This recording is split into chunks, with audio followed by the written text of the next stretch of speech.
First ever factory outlet Mukunda jewelleries Kukatpally Khammam Kothapet Somajiguda Hanamkonda and Suchitra.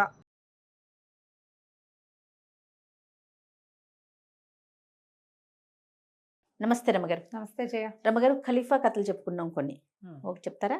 ఇది ఖలీఫా డైరెక్ట్గా లేడు ఇందులో. ఖలీఫా కాలంలో జరిగిన కథ అనమాట. ఓకే. ఖలీఫా కాలంలో ఒక దొంగవాడు ఉండేవాడట, మోయిన్ వాడి పేరు. వాడు పరమ దొంగ. వాడిని పట్టుకోలేకపోయారు. రాజుగారికి ఖలీఫాకి విసుగుబుట్టి, ఒరే నేను కొత్తవాళ్ళుగా నియమిస్తాను, నీకున్న తెలివితేటలు ఇంకెవడికి లేవు, ఆ తెలివి ఏదో రాజ్యానికి ఉపయోగపడేలాగైతే పెద్ద జీతం ఇస్తాను నీకని చెప్పి వాడికి ప్రకటన ఇచ్చాడు. కొన్నాళ్ళకి వాడు వచ్చాడు. ఈ ఖలీఫా కథల్లో మనం చూస్తాం ఇట్లా దొంగ విధవల్ని కొత్తవాళ్ళుగా చేయటం.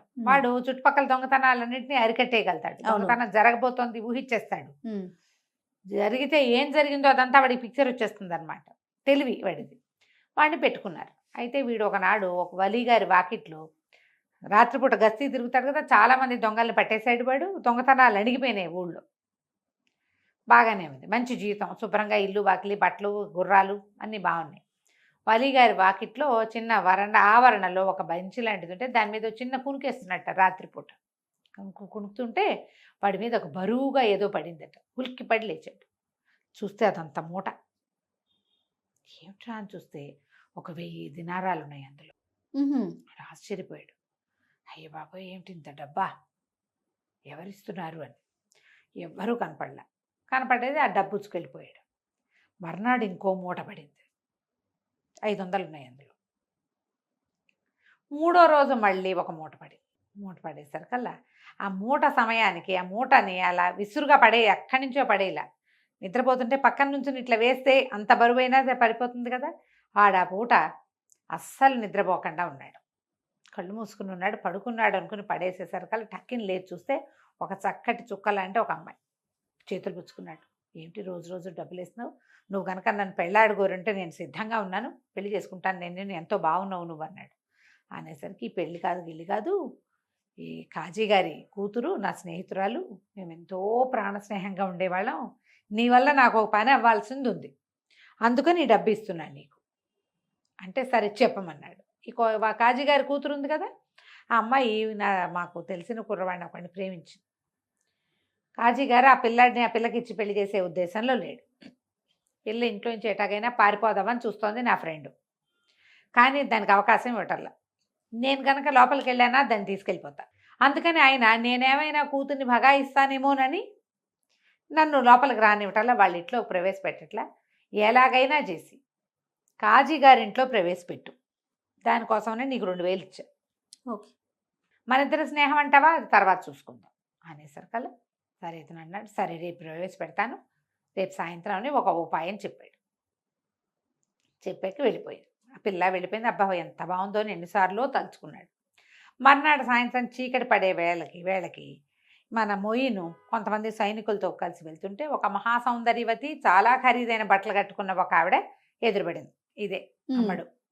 ఎదురుపడి, నేను పై ఊరు నుంచి వచ్చానండి, ఏవో నగలు కొనడానికి వచ్చాను, ఇదిగోండి మూటలో సంచిలో నగలు కూడా ఉన్నాయి, అక్కడి నుంచి నేను నా స్నేహితురాలింటికి బయలుదేరాను, అక్కడ చాలాసేపు గడిపాను, చీకటి పడుతుండగా ఊరు దాటుదామనుకున్నాను, తీరా నాకు బండి ఏమీ దొరకలేదు వెళ్ళటానికి, బండి దొరికే సమయానికి గేట్లేమో నగర ద్వారాలు మూసేశారు, మరి ఈ రాత్రికి నేను ఎక్కడైనా ఉండాలండి, మరి నగలు ఉన్నాయి నా దగ్గర, స్నేహితురాలింటికి వెళ్ళిపోదాం అనుకున్నాను, వాళ్ళేమో నేను యువతలకు వచ్చాక అదేమో వాళ్ళ అత్తవారింటికి వెళ్ళిపోయింది, వాళ్ళ ఇంటికి వెళ్తే వాళ్ళ ఇంట్లో ఎవరు లేరు, తాళం వేసింది, పక్కింటి ఆవిడ చెప్పింది వాళ్ళ అత్తారింటికి వెళ్తుంది, వాళ్ళ ఇల్లు ఎక్కడో తెలియదు, ఇప్పుడు నేను ఎక్కడ ఉండాలో అర్థం కావట్లేదు, ఒంటరి ఆడదాన్ని సత్రాల్లో ఉంటే దోచేస్తారు, మీరే కొత్తవాళ్ళు గారు సహాయం చేయాలండి అని అనగానే ఇతను అన్నాడు, చుట్టుపక్కల సైనికులంతా ఇవిడ కాస్ట్లీగా ఉంది, మనిషి ఏమో మెరమెరలాడి మెరిసిపోతుంది, అక్కడి నుంచి బట్టలు ఇంకా బాగున్నాయి, నగల దుకాణం తాలూకు సంచి ఉంది చేతిలో, అంతా సరిపోయిందిగా, అంతే బాగుంటాయి ఆవిడ చెప్పిన పాయింట్లన్నీ. తను అన్నాడు, కాజీ గారింట్లో పడుకోండమ్మా, మిమ్మల్ని తీసుకెళ్తాను అక్కడికి, రేపు పొద్దునే వెళ్దురు కానీ కాజీ గారింట్లో ప్రవేశపెట్టాడు. ఈవిడ ఒక సంపన్న గృహస్థుల ఆడబడుచు, ఈ రాత్రికి మీ ఇంట్లో ఆశ్రయం ఇవ్వండి, రేపు తెల్లవారే బండి పాటలాడుకుని ఆవిడ దారిని ఆవిడ వెళ్తుంది, బయట ఎక్కడ సత్రాల్లో ఉంచడానికి వీల్లేదు, ఒంటరి ఆడమనిషి, పరతాపు ఒకటి అవి ఉండవు అక్కడ అని చెప్పాడు. చెప్తే దానిదేముంది, మా అమ్మాయి గదిలో పడుకోండి అని అమ్మాయి గది చూపించాడు కాజీ గారు. అయిపోయింది.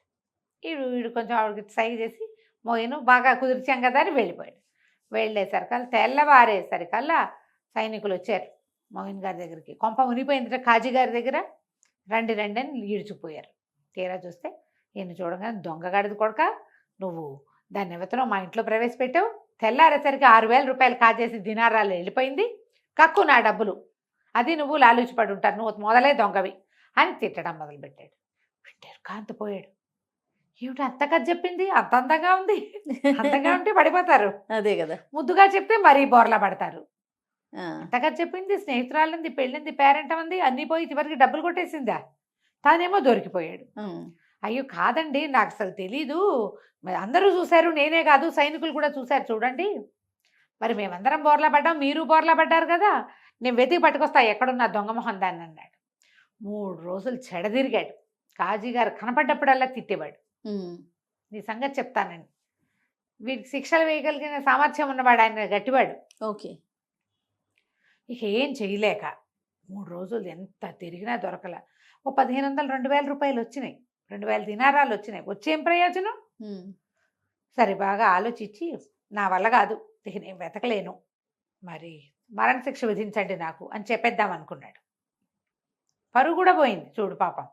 సరే ఏం చేశాడు, కాళ్ళు ఈడ్చుకుంటూ కాజీ గారి ఇంటి వైపు వెళ్తున్నాడు. కాజీ గారి ఇంటికి వెళ్ళే దారిలో ఒక మేడ మీద నుంచి ఒక అమ్మాయి తడిక, అదే మన వెదురు తడికలు పెట్టుకుంటారట వాళ్ళు, తడికల పరదా ఉంటుందట, అది తొలగించుకుని అక్కడ నిలబడి తొలగించుకుని దాదా అని పైకి పిలిచి పరిగెత్తుకుంటూ పైకి వెళ్ళాడు. అమ్మాయి ఏమో తీరాదా అమ్మాయి ఆహా, చూసన్నాడు, నీ అందానికి పడిపోయాను, నువ్వు ఇంత మోసం చేస్తావా, కాజీ గారి దగ్గర నా కొంప ముంచేశావు, ఇక చావుకి సిద్ధపడి మరణశిక్ష విధించండి చెప్పడానికి వెళ్తున్నాను, నువ్వు ఇచ్చిన 2,000 మా ఇంట్లో ఉంది, కావాలంటే తెచ్చుకో, నాకు ఎటాకు చావు తప్పదు, లేదా 6,000 కక్క అన్నాడు. అంటే అమ్మాయింది, కక్క అక్కర్లేదు, ఏమక్కర్లేదు, ఆ కాజీ పరమ్మ పిసినాడు వాడు, ఎన్నేళ్ళ నుంచో దాచాడు, వదిలిచ్చాను బరువు, ఏం పర్వాలా, నువ్వు ఓ పని చెయ్యి అని ఇంకో ఉపాయం చెప్పింది, నీ ప్రాబ్లం తీరిపోతుంది, ఉమ్, ఇక నా జోలికి నువ్వు రావద్దు అంటే సరేనన్నాడు. సరేనండి కాజీ గారింటికి వెళ్ళంగానే ఆయన ఇంత ఎత్తున వీడిని చూసేసరికి మండి పడిపోయాడు. వచ్చావా బుద్ధి లేని వెధవా, ఆ దేవతను పెట్టావు మా ఇంట్లో, డబ్బులు కక్కుతావా, మరణ శిక్ష విధించమన్నావా అన్నాడు. అది సరేలేండి, ఆ అమ్మాయిని నేను మీ ఇంట్లో ప్రవేశపెట్టా, మేము 6 8 సైనికులు ఉన్నారు, మేము అందరం చూసాం, మీ ఇంట్లో నుంచి బయటికి వెళ్ళేలాగా ఒక్క సాక్ష్యం లేదు, సీసీ కెమెరాలు మొదలై లేవు అక్కడ, వెళ్ళడం చూడాలిగా ఎవరైనా, అంటే మరి మా ఇంట్లో డబ్బులు పోయాయి కదా అన్నాడు ఆయన. ఆ మాట మీరు చెప్తున్నారు, మీరు చెప్తే మేము నమ్మాల్సిందే తప్ప, ఆ అమ్మాయి బయటికి వెళ్ళింది ఈ సమయంలో, అసలు ఈ అమ్మాయి ఆనవాళ్లే లేవు ఎక్కడ, ఉమ్, మొత్తం అన్ని సందులు వాకప్ చేసాం, ఒకడు కాకపోతే ఒకడైనా చూడాలిగా, పిల్ల ఏమైనా మాయమైపోయిందా, అసలు ఆ పిల్లని మీరు చంపేశారేమోనని నా డౌట్, మీ ఇల్లు సోదా చేస్తాను నేను అన్నాడు. అనేసరికి కాజీ గారు తెల్లబోయాడు. చంపటం ఏమిటి, ఎవతో ఒకటి పడుకోవడానికి వచ్చింది, ఒక ఆడమనిషి పడుకోమన్నాం, మేమెందుకు చంపుతామన్నారు, మాకేం తెలుసండి, ఆవిడ బంగారపు షాపు నుంచి వస్తువులు కొనుక్కొస్తున్నానని చెప్పింది, ఏ కొట్టు అన్నాడు, ఏ కొట్టో నాకు తెలియదు, ఆమె బంగారపు షాపు నుంచి వస్తువులు కొనుక్కొచ్చింది, ఖరీదైన బట్టలు కట్టుకుంది, ఒంటి నిండా బంగారం ఉంది, అమ్మాయి ఏమో మిరమిరలాడిపోతోంది, మీరే ఏదో చేస్తుంటారు. మీరేదో చేసుంటారు, లేదా మీ ఇంట్లో ఎవరో ఏదో చేసుంటారు ఉమ్, అనేసరికి కాజీ గారు నిర్కాంతపోయాడు. ఇదేమిటి కొత్తది, ఉన్నవాటికి ఉపరాంతగా డబ్బులు పోయాయని ఏడుస్తుంటే హత్యానేరం మీద పడేలాగా ఉంది, అక్కడి నుంచి వెతుక్కోండి ఇల్లంతా అన్నాడు. ఆయన ఏమి దిలాసా మనమేం చేయలేదు కదా, వాళ్ళు ఇల్లంతా వెతికారు, అటు ఇటు వెతికి వంటింటికి ఒక పెడగా ఇంత ఎత్తు జాడి ఒకటి, ఆ జాడి దగ్గరికి వెళ్ళి నుంచున్నాడు. ఏమిటో ఇక్కడ వెగటు వాసన వస్తుంది, ఏం పెట్టారు జాడీలో అని జాడీ మొత్తం తీసేసరికల్లా ఏముంది, అందులో ఆ రోజు అమ్మాయి కట్టుకొచ్చిన లెహంగా మేలు ముసుగు ఉన్నాయి, రక్తంతో తడిసిపోయింది, నెత్తురుతో తడిపి బట్టలు అక్కడ పెట్టెళ్ళింది, 6,000 కొట్టేసింది అమ్మడు. సూపర్. అక్కడికి ఆ బట్టలు దిగంగానే కాజీ గారు నిర్కాంతపోయాడు. ఎవరెవరా ఎంత పని జరిగింది, ఇది ఎట్లా జరిగిందో కూడా మాకు తెలియదు, కొత్త వాళ్ళు అన్నాడు, మన మోయినున్నాడుగా, దీనికి సమాధానం చెప్తారా, బాడీ ఎక్కడ పెట్టారో చెప్పండి, వేర్ ఇస్ ద బాడీ అంటాడనమాట. ఇప్పుడు బాడీ ఎక్కడుంది, ఉమ్, ఉమ్, కొత్త అంతే కదా. వాళ్ళు కాజీ గారు అన్నాడు, ఒరే బాబు నీ పుణ్యం ఉంటుందిరా, ఉమ్, ఎట్లా కొట్లా మసిపూసి మారేడుకాయ చేయి, డబ్బులు పోయినాయన్న మాట ఇంకా నేను బయటికి చెప్పను, దొరికాయని చెప్తా, ఆ అమ్మాయి మా ఇంట్లోనే మిద్ది మీద పడుకుంటాను, ఏదో చెప్తా, ఎవరైనా అడిగితే, ఎవరు అడగకపోతే నేను ఎవరికి చెప్పను, ఈ 1000 తీసుకొని 1000 నాణ్యాలు చేతులు పెట్టాడు. ఈ విషయం మాత్రం బయటికి రానివ్వద్దు. హత్యానేరం అంటే చాలా పెద్దది అని చెప్పి ఓ 1000 రూపాయలు 1000 దినారాలు ఇచ్చి కాజీ గారు తక్కున్నాడు అందులో ఇచ్చి. బాగుంది కదా. ఎంత దొంగకి తెలివి సహాయం చూడండి. చేసిన కొత్త వాళ్ళు. ఆ. అమ్మాయి తెలివితేటలు అనమాట. డబ్బులు ఇలా కొట్టేస్తారు. దొంగ మొహాలు దొంగ మొహాలు. ఎలాంటి తెలిసేట్లా కలిగి ఉంటారు కదా. అంతే కదా. ఆ మోయిన్ తర్వాత కాలంలో చాలా గొప్ప కొత్తవాళ్ళుగా పేరు తెచ్చుకున్నట్ట. ఇలాంటివన్నీ చేస్తుంటాడు వాడు. మరే రైట్. కాజయ్య ఇప్పుడు కూడా మనం ఇట్లా అవినీతికి పాల్పడే వాళ్ళకి సహాయం చేసే వాళ్ళని చూడటల్లా. చాలా మందిని చూస్తామండి. అది చూసినప్పుడల్లా పేపర్లో నేను అనుకుంటాను ఇవన్నీ వీళ్ళకి పుట్టిన తెలివితేటలు కావు, పూర్వపు కథలే ఉన్నాయి ఇలా. అంతే కదా. ఏనాటి అరేబియన్ నైట్స్ ఆ. వాటిలలోనే ఉన్నాయి. రైట్ రమ్మ గారు, నమస్తే. నమస్తే.